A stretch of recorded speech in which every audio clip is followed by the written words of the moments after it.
Cameron here, and I'm going to read an excerpt from one of my books. This one is the second in the Broken Head Heart series, and it is called Roping a Rancher. Here's a little view of the cover. Yes, it's a very spicy romance. This is an erotic comedy that I wrote, and I'm going to read the back cover for you. Kit Morgan is Broken Head sex therapist by day and dominatrix by night. While she never shies away from being her true self, she rarely mixes business with pleasure until she meets Greg Anderson, the owner of the only two horses in this kinky two-horse town. Submissive Greg longs to turn his ranch into a BDSM bed and breakfast, a safe place to stay and play for those in the kink lifestyle. He's looking for a partner in life and business, and he wonders if he's found that in Kit. Will they ride off into the sunset or tie each other up in knots? So the excerpt I'm going to read is from chapter 1, and it is where we see Kit working at her day job as a sex therapist, and then you'll meet this other character who is this kind of a secondary character in the book and a little important to the background of Greg in the story. Kit had to work at keeping her facial expression neutral. During another session, Trudy had pleaded with Kit to counsel her son. Kit had insisted Greg make his own appointment if he felt he needed it. She'd figured Trudy would bring it up again at some point, but she hadn't expected the woman to resort to tears on the matter. Kit kept her tone gentle. Mrs. Anderson, Trudy, it sounds like Greg is coping just fine. You've told me time and again how he's always felt at home on the farm, so it would not be unusual for him to throw himself into working on the property to cope with his loss. Everyone grieves in their own way in their own time. Not everyone requires counseling, and certainly not the kind I provide. Teardrops dripped down Trudy's face, and she opened her mouth to protest. Kit held up a hand to stop her. The woman should win an Oscar. Trudy, I want to focus on you. It's why you're here. The tears ceased as abruptly as they'd started. Trudy slipped her hands away from Kit and wiped the tears from her face. Well, I had to try. Kit shook her head, and another strand of dark hair escaped her bun. She tucked it back behind her ear and suppressed a chuckle. You're a good woman and a great mother. Trudy sighed and shrugged. Not according to him. I never know what is going on in his life. I figured you'd help an old lady. You're hardly old. Kit sat back in her chair. An award-winning performance. Nice try milking it for all it's worth. Trudy sighed again and reached for a tissue. A honking sound emanated from her nose, and Kit waited for her to finish.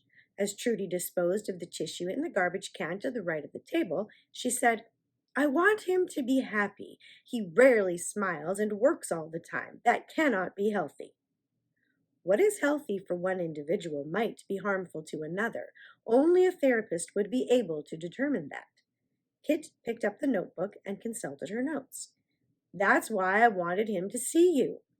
I'm not a grief counselor, Kit reminded her. I'm uncertain Greg needs the services I provide. You said it yourself.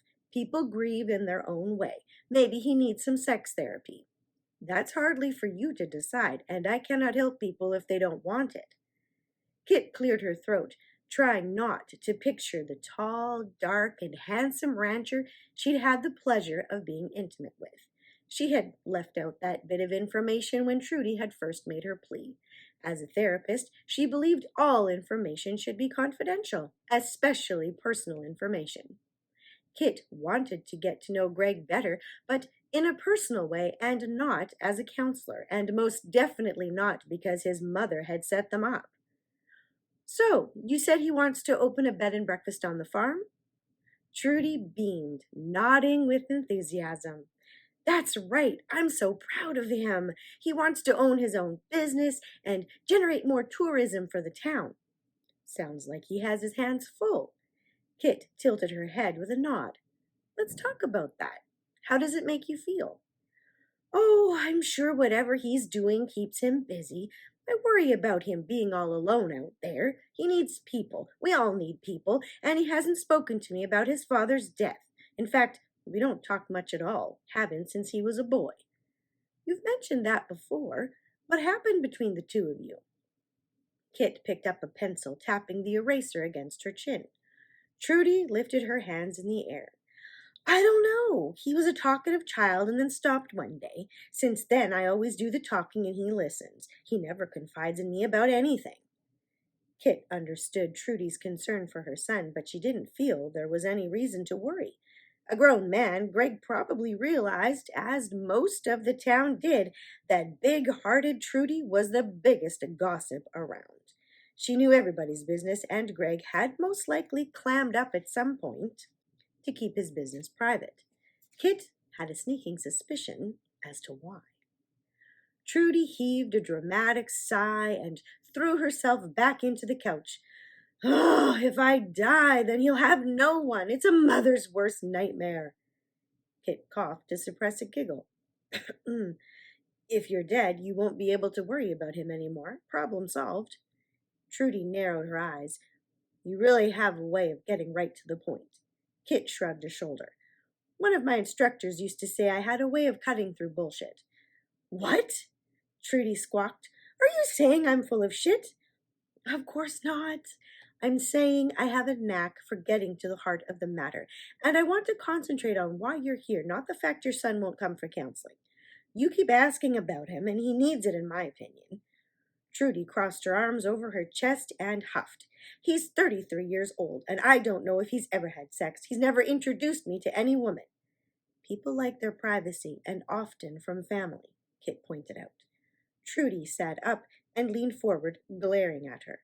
Are you saying my son would keep things from me on purpose? Yes, I am.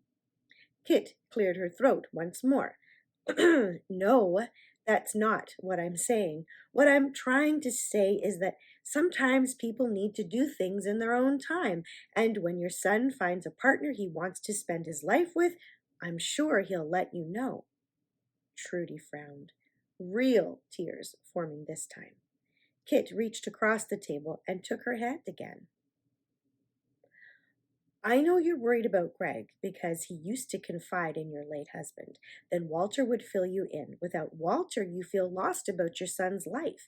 In my opinion, the two of you either need to find a way to communicate or else consider it's time you both moved on and accept your relationship as it is. It's not unhealthy for parents and children to grow apart and have separate lives.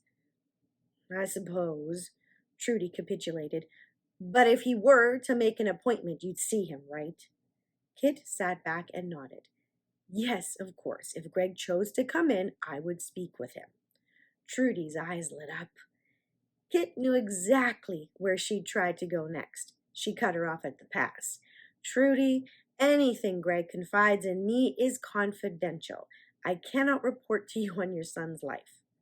The hope in Trudy's eyes deflated. Rats.